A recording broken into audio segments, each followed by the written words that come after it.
खुलुमबाय बयनिसिमबो। आं दिनै मोनसे बाथ्राखौसो बुंनो नागिरगोन जे मा लोगो नोंथाङा गोबां दुखु दाहाजों सहायनो गोनां जादों नङाना? नोंथांनि दुखु दाहाखौ बुजिग्रा दिनै रावबो गैया, खोनासंनो थुलुंगा होनो रावबो गैया।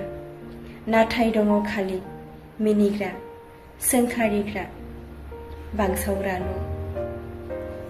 नाथाय लोगो नोंथाङा जेबो जिंगा दासि। नोंथाङा जाय इसोरखौ सिबियो, जाय इसोरनि सायाव नोंथांहा फोथायनाय दङ, बै इसोरनिसिम नोंथाङा रायज्लाय, नोंनि दुखु दाहाखौ फोरमाय, अब्लानो नोंनि जिउआव गोजोन सुखु फैगोन आरो जेब्लाबो जिउआव रंजा खुसियै दावगालांनो हाबाय थागोन।